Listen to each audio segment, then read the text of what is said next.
And we are live with GM Party. I'm here today with Alex Roberts, the host of the Backstory podcast of the One Shot RPG Network. And we're here to sort of talk the post Metatopia talk and decompress a little bit and figure out what we're doing and figure out what we're going to be doing. Yeah, I can't wait to figure that out. yeah, never works really, but we'll give it a shot. Mm-hmm. Yeah, were you testing something at Metatopia? Did you bring something to fiddle No, with? I unfortunately wanted to go, but I wasn't able to attend this year. So, That's okay.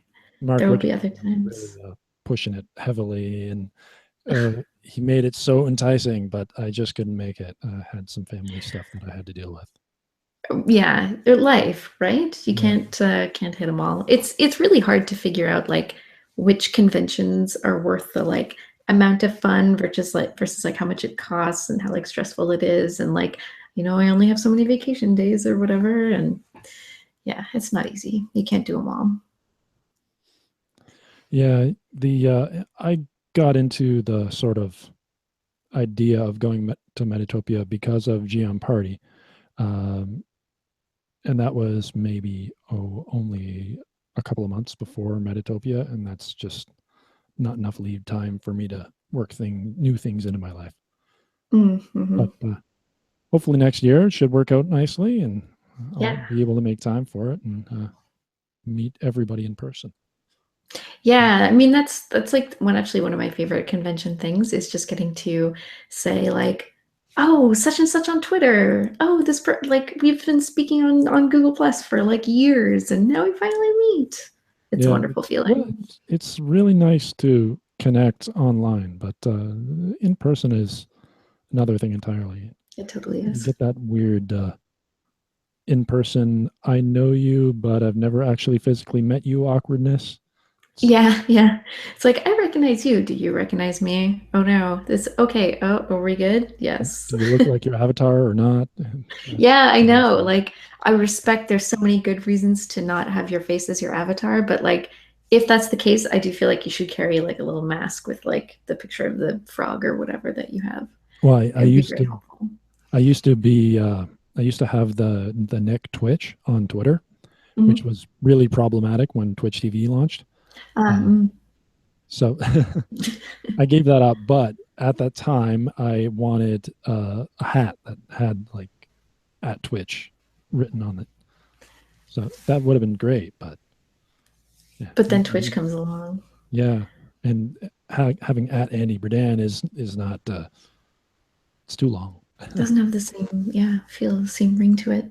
But I was so early in the Twitter closed Yeah, era really. that Twitch.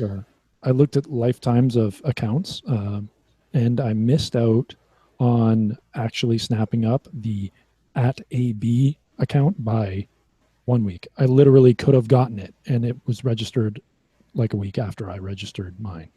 Dang. So, That's like at fart levels of just like pure like tech, like right time, right place.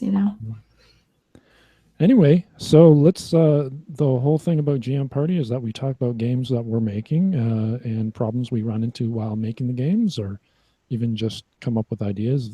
So far, the shows have been a lot of. Um, I have this idea. What do you guys think? And then everybody gets excited or not excited, and then it becomes an amazing thing.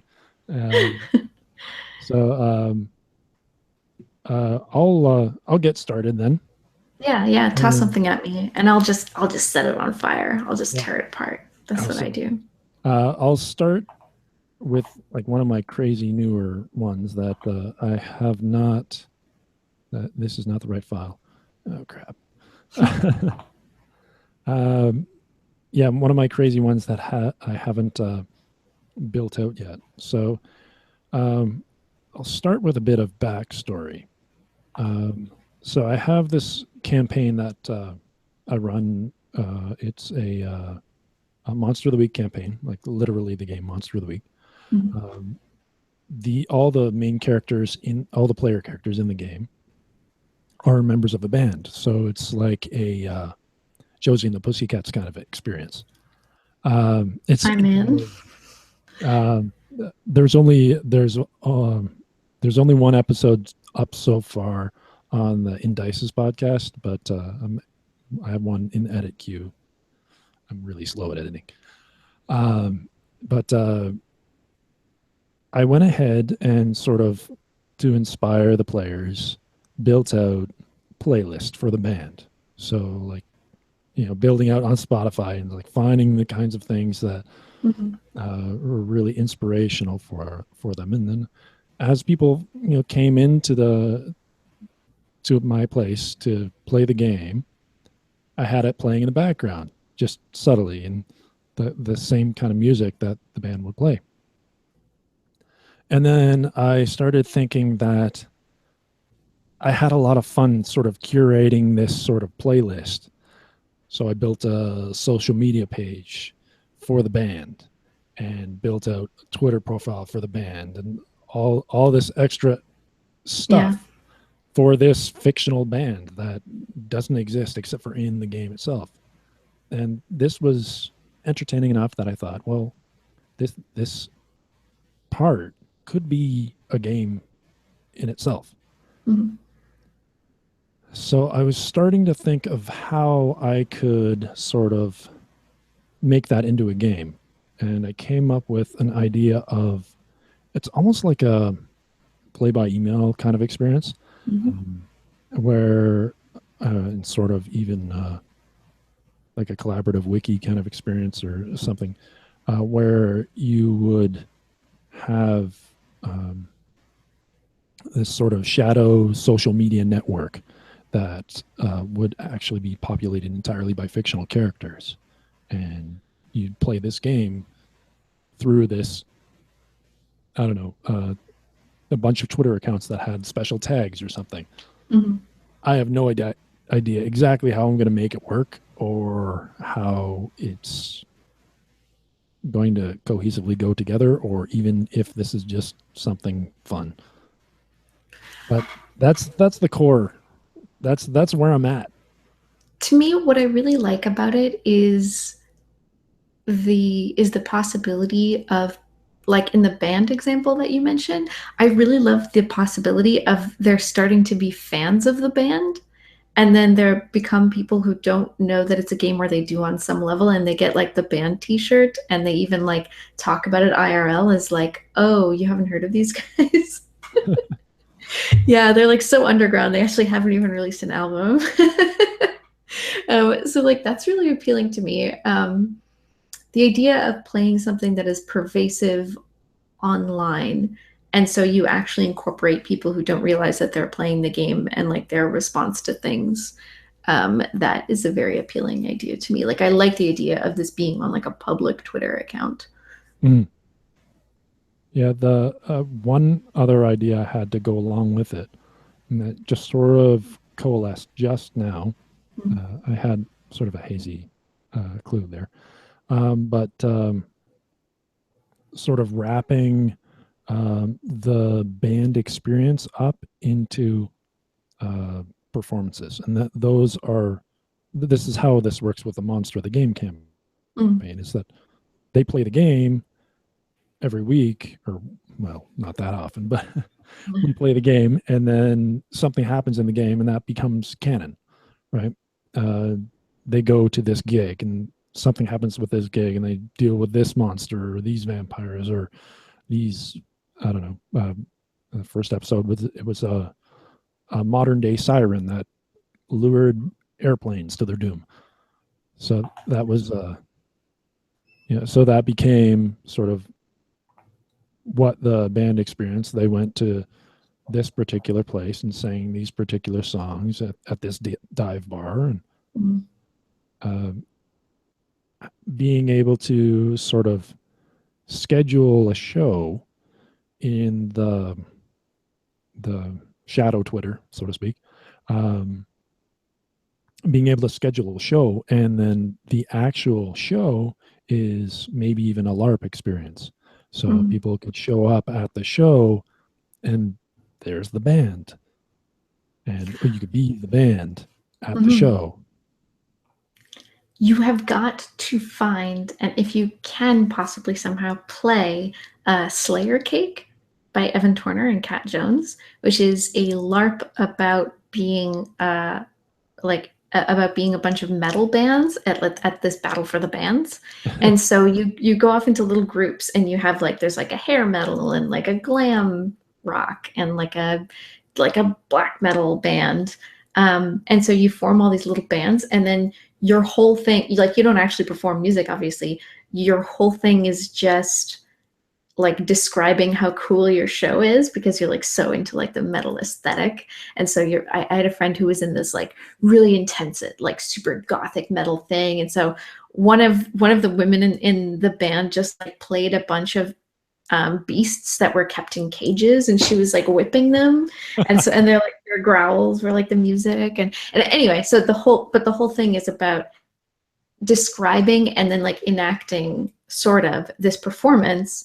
And what enables people to do it, because that sounds terrifying to a lot of people for really good reasons, is that while like you play these sort of rival bands who are competing, but while your band is competing, like while they're performing, all of the other players turn into an incredibly enthusiastic audience. And like your job as an audience member is to just lose your mind at how much you love this band and you're so excited to see them and they're rocking out so hard. And so like you just feed them with so much energy from the audience that like it enables their stuff. Oh my gosh, people get really, really dressed up for this LARP, which is awesome. Um, but I love the idea that you could like do this sort of live action component and then you have this like pervasive online role playing thing that goes on between performances. Yeah, I like the idea. I feel like it's maybe the sort of social media component Mm-hmm. uh, that comes along with the sort of bridges between the performances Mm-hmm. might sort of make an interesting campaign LARP. Yeah, right? Yeah. And then you're in this band and like you are this character and maybe after a while you like leave this band and like join this other band and that could be like such a huge dramatic thing. And it would all get played out between like physical presence sort of events on this online role-playing component. Yeah, Like think of how much like it's super fun to come up with band names, right? So think of how much fun it would be to come up with like your MySpace page or whatever people do now instead of that, your Bandcamp page, except there's no music on it. yeah. Um, SoundCloud. exactly, yeah, your SoundCloud page that just doesn't have any tracks. Just for like in your band logo and your album covers and like your Twitter page, and you make like tweets that are from the band. Well, I even did with the Monster of the Week. So the band's called Blood's Blood. So I said, um, like we were joking around on social media about it, uh, and they came up with some song titles during the gameplay. And I said, Mm-hmm. okay, well, a mechanic in Monster of the Week is that you have luck points that you can spend, right? So I said, first person to give me lyrics for one of the songs gets free luck points. Mm-hmm. So like actually enticing people to build out extra content for the game. But I like the idea of the extra content for the game actually being the game. Yeah, being part of it and having like a real sort of mechanical influence.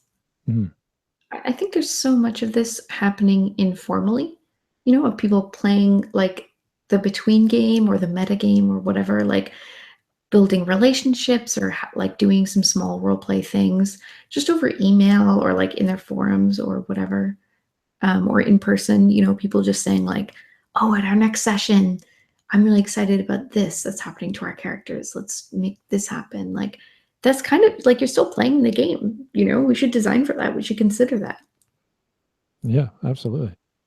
Yeah. Now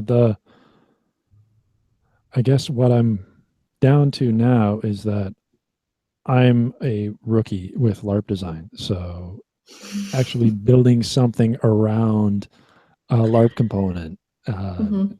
is super daunting to me. Yeah. Um, like, well, I play tabletop games like Parlor LARP. There's a lot So of getting up and acting out and yeah, getting people to stay in character as much as possible. mhm. And instead of describing your actions in third person, it's say actually verbalize what your character would say while they were doing something, rather than say I'm doing something. Right. um, that helps, and that seems to communicate well to players. But I'm often finding that I'm guiding them rather than having people automatically know what they're doing. And the LARP Yeah. community in this town, my town here, London, Mhm. um, is um, either buffer or, well, it used to be vampire for a long time. Mhm. Neither of those appeal to me in any way. Yeah. I think like that's the thing about uh, the LARPs that tend to be really visible tend to be ones that are like campaign LARPs, whether that's a vampire thing or one of the franchises like Dystopia Rising or whatever, Mhm. because they happen every weekend and they're really consistent and they tend to be run, if not like a business sort of in that, let's say in that mode, if not as Right. like a primary sort of breadwinning thing. So they tend to be really visible and they tend to like advertise and have like a Facebook group and stuff. In my experience, the only way to start LARPing, like, is to either have a friend who's super into it or to just like start like to like start like freeform LARPing or like parlor LARPing or Nordic Right. LARPing, whatever you want to call it. These sort of like small contained experiences that are like 4 or 5 people, 2 3 hours in one room. You kind of just have to start doing it. Like you kind of just have to figure out who wants to play with you, like play like a 3 player game, and then if people have fun then maybe they tell people, and next month you play like a 4 player game, and kind Yeah. of go from there. Like yeah, it is a shame that there aren't a lot of like really sort of publicly accessible um, groups or entry points for people to get into to smaller, more intimate, I guess you'd say, freeform LARPs. Mm. Mm. So, on that note, I have a story that I need to tell you, though. Please, please do. So, I went up and met up with a filmmaker friend of mine. He's Mhm. got a new studio, and he was showing me some of the stuff that he's filmed lately. And he had a space that he borrowed from a friend of his that is a seamless white uh, video space. So it has the Cool. curved walls, so that you have people floating in white when Mhm. you film them, right?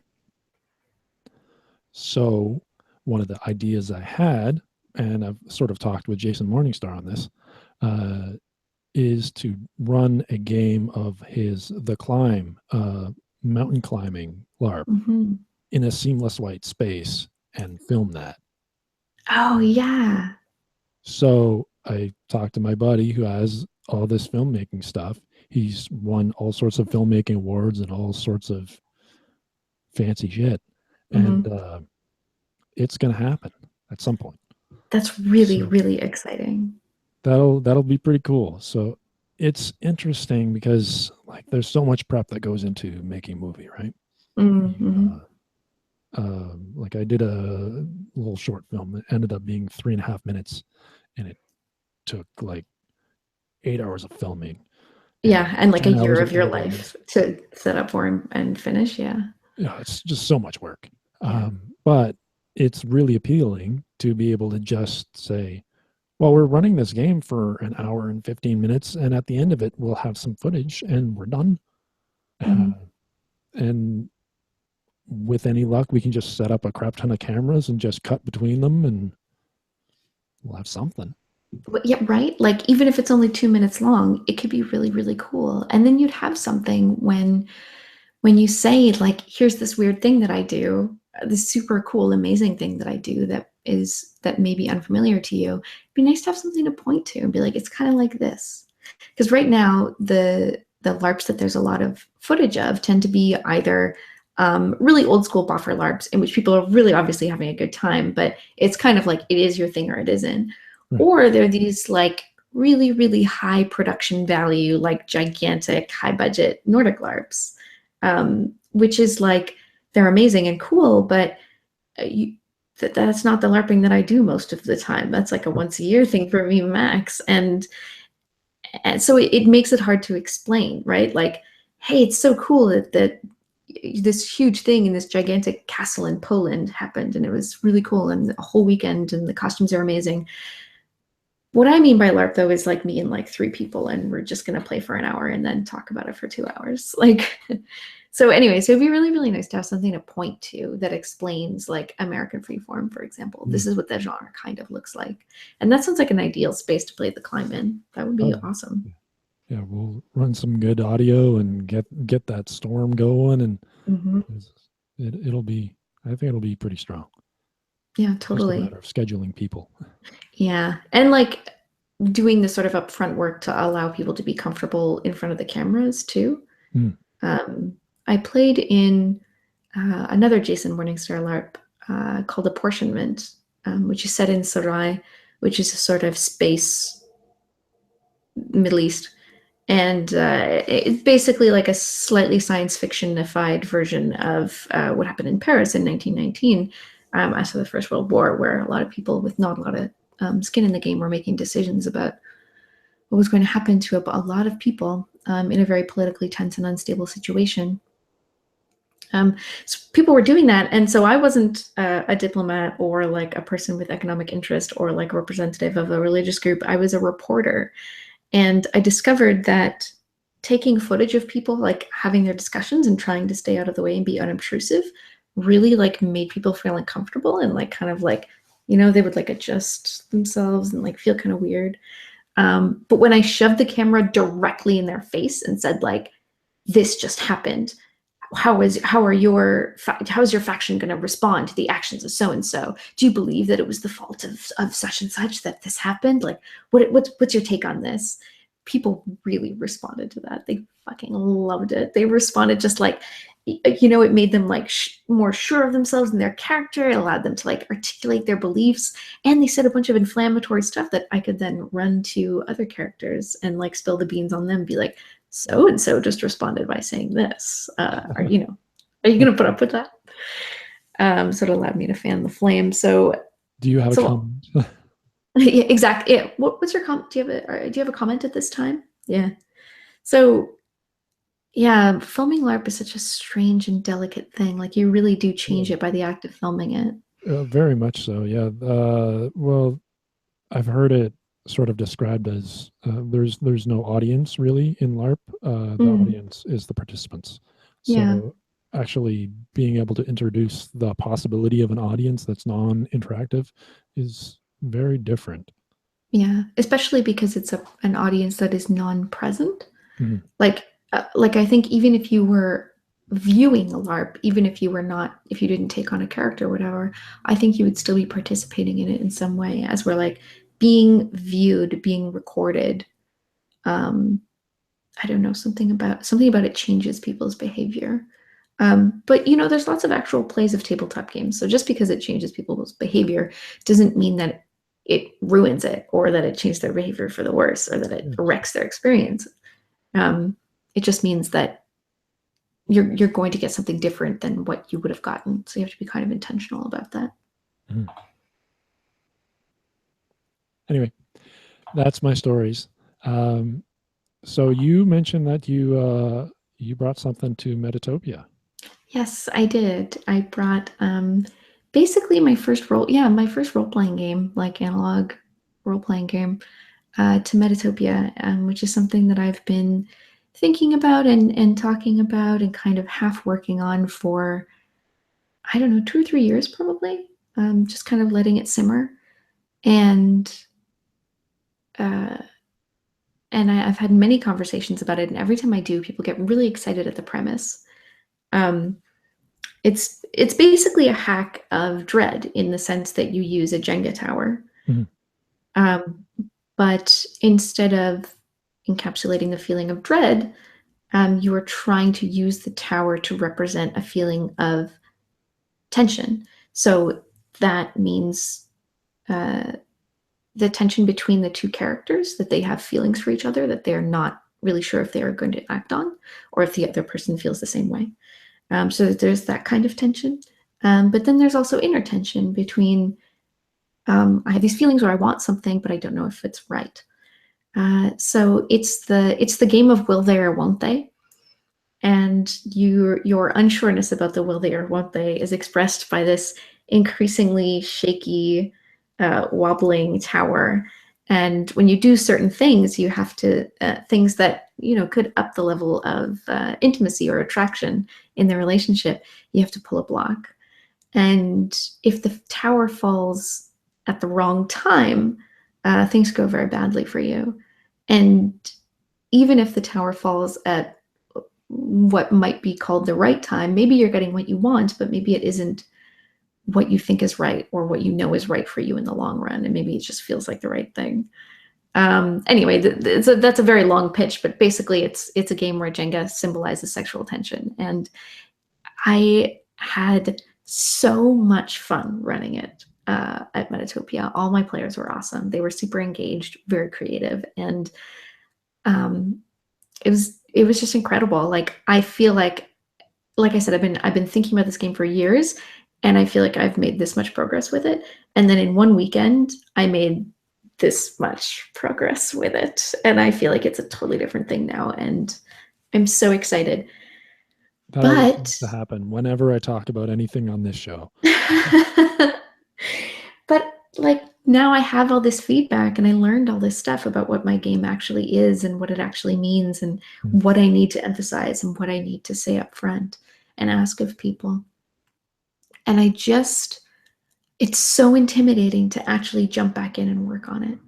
It's so intimidating. Like I'm Mm. like, I don't even know where to start at this point. Have you written down all your stuff from all your feedback and collated it? So I happen to have this right here. There's this notebook, which is like, that's my Metatopia notebook. And then I have, let's see, these are all of my playtest feedback forms. So Mm. this is what everyone wrote for me after they played their game. Um, and then I have the original sort of design documents, which are um, just a bunch of cue cards, really. So that's my game right now. And I have all this like bulk of it, and I'm like, when you're like about to eat, I don't know, a candy apple, and you're just like that's me right now. That's me with my game. I have no idea what I'm gonna do with this stuff. Well, for me, something that helps. Well, I'm a video game developer Mm, as a profession. Um, so I'm on the programming side, so I'm at the back end really. mm, Um, so I deal a lot with game design documents that have been written by other people. Um, mm, However, we have sort of standardized templates in our company for sort of the kind of content that we generate. Uh, and typically it begins with market analysis and deciding what kind of player is going to be playing the game. And you start with that perspective first. Um, and then you go on and find the things that appeal to that particular person. Now, these are commercial, like mm. heavily commercial games where you like it's really sort of narrowing in focus on um, what's going to make them come back for another playthrough. Right. Yeah. Um, so that's not something so much of an issue with role playing games because they're already committed to trying it out. Mm, It's not like web games where you might get them to try it out for 10 seconds and then you got to deal with it. right. Then it might just go away. It's pretty easy to just find another web page, right? Hmm. But that being said, knowing who you want to speak to and what message you want to say might help focus uh, your start. So you want to tell a story about sexual tension, um, but to what end? Like, to what kind of Mhm. player? That's a good point. And something that I also realized at Metatopia is that I ran it like it was on the schedule, but I ran it pretty much exclusively for people who are my friends and Mhm. who were already excited. Just that I was bringing something. Um, and I really realized at the end of it that like if this game literally only ever exists as a PDF that I personally email to someone to like random to people who I know and they get play it and they say that they enjoy it, I will be really, really happy with that. And that was so liberating to realize that like I really just people who I'm already excited to play with, this is something that I want to put in their hands and like give them this experience that maybe they wouldn't have had otherwise. That's what I'm actually kind of itching for.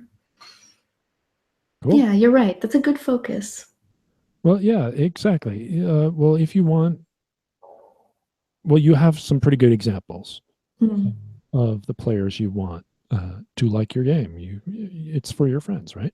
So mhm. you know the kinds of things intrinsically what they're going to like. So people like that are very unlike your friends.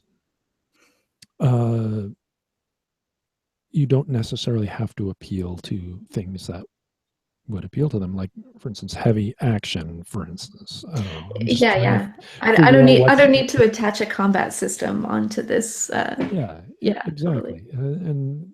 And in that way, you can sort of sort of in the core, uh, your direction and exactly what you want to hone in on.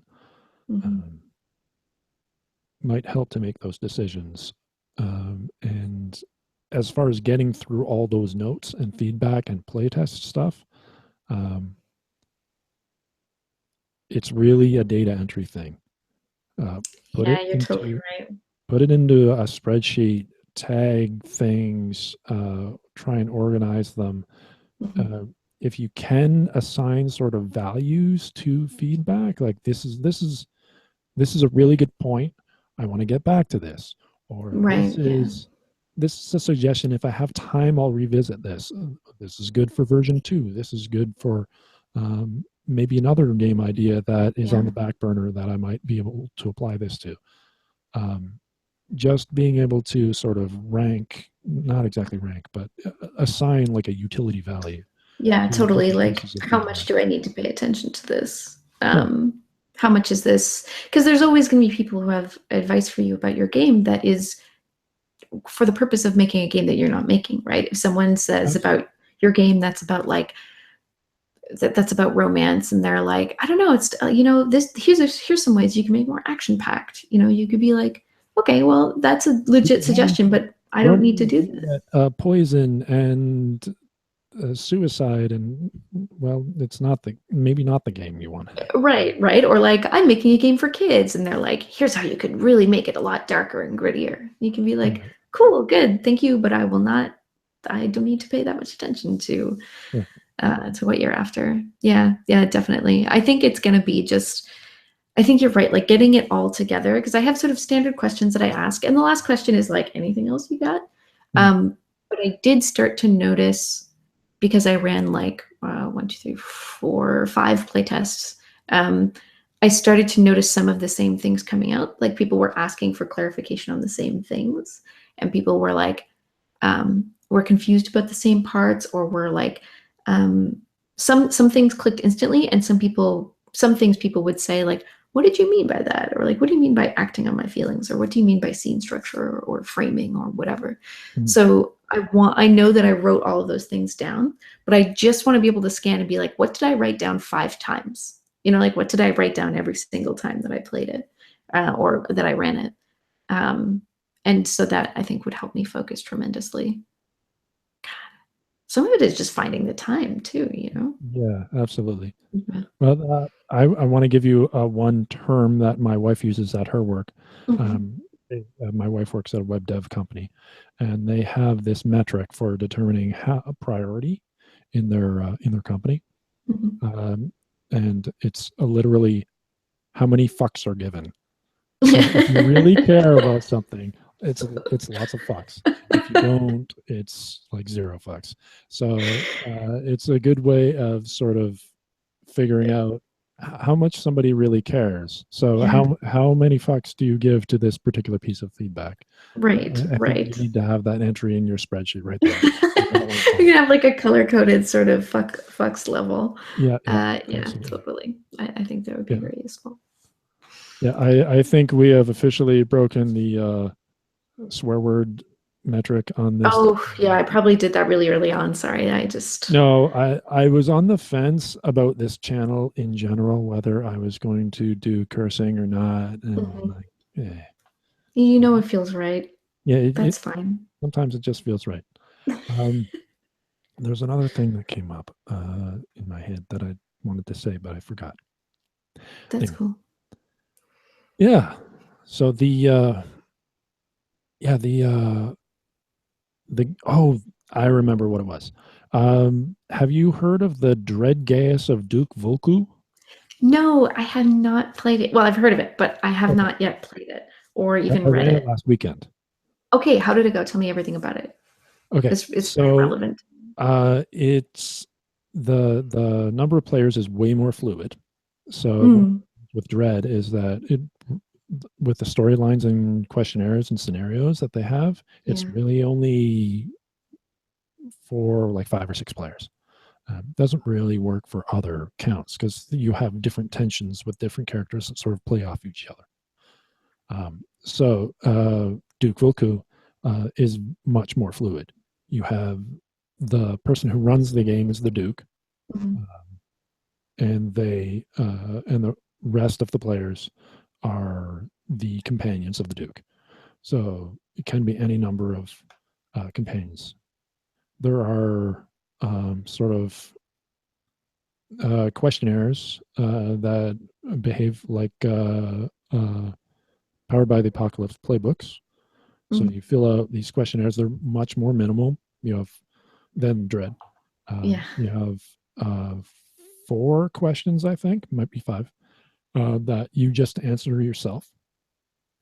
They are not intended to be secret necessarily between you and the other players, although they can. Um, they are not intended to be secret between you and the Duke, because the Duke can exploit that kind of information. Mhm, The Duke also has their own questionnaire so that they can answer a whole bunch of secret things. The Duke has also coerced all the companions to doing his quest with him. mhm, So there's this antagonism that sort of pervades the whole story. Um, and for the mechanics of gameplay, it's Dread. Um, mhm. but when you set up the tower, you pull the blocks from the tower.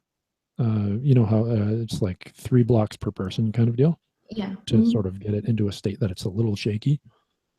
Uh, Players keep those blocks instead of putting them mhm, back on top. mhm, So the idea is that each playbook has a special ability where when something comes up that meets these certain conditions, the players can opt to take one of these blocks that they got at the beginning of the game and put them back on top instead of pulling a block.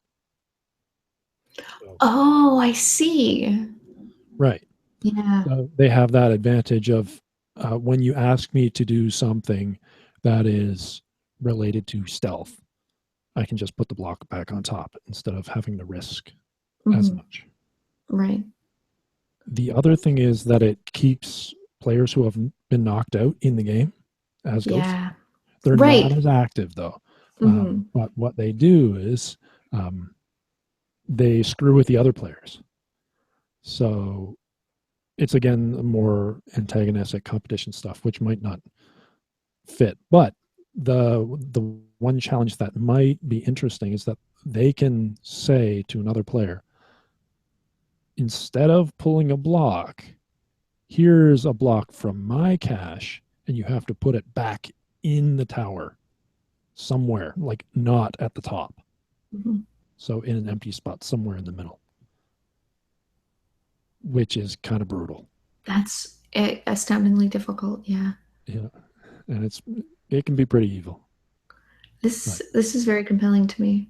mhm, I have a group of people at my work actually, who a while ago I ran D&D for them. I actually ran Dungeon World, but they wanted to play D&D, so I was like, yeah, no problem. This is that. And then I pitched. They loved it. They totally loved it. It was an awesome time. And then I pitched a couple games after that. They went for Fiasco, so we ran Fiasco last month. They had a lot of fun. good But I one. was thinking the Dread should be next. And now you have absolutely convinced me that actually the Dread Gas of Count Volku should be next. That it is pretty good, and the issue with it for Oh, Worlds Worlds Without Without Master. Master. It's in Yes. volume 10, Mhm. and it's like $4 or something.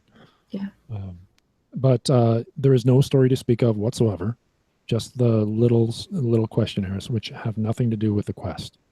Hmm. So make sure you come prepared. It's the only thing provided is there's a thing that the Duke wants, and you have to get to it. That's really it. So Cool. um, uh, there was something else. Yeah, there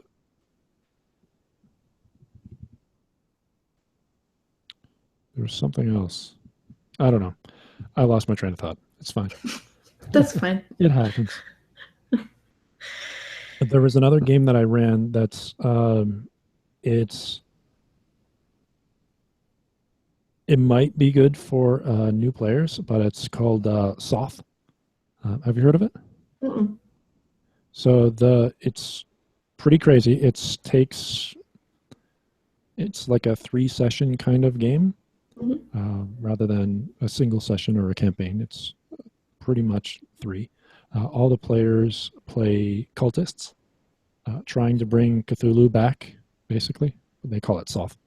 Um, Mhm. and the idea is they're all cultists in a small town, and they all have their own sort of obligations and family connections, and they have to go open the library or do whatever they need to do, Mhm. uh, and they have to run these obligations while still doing the evil things that bring about the end of the world.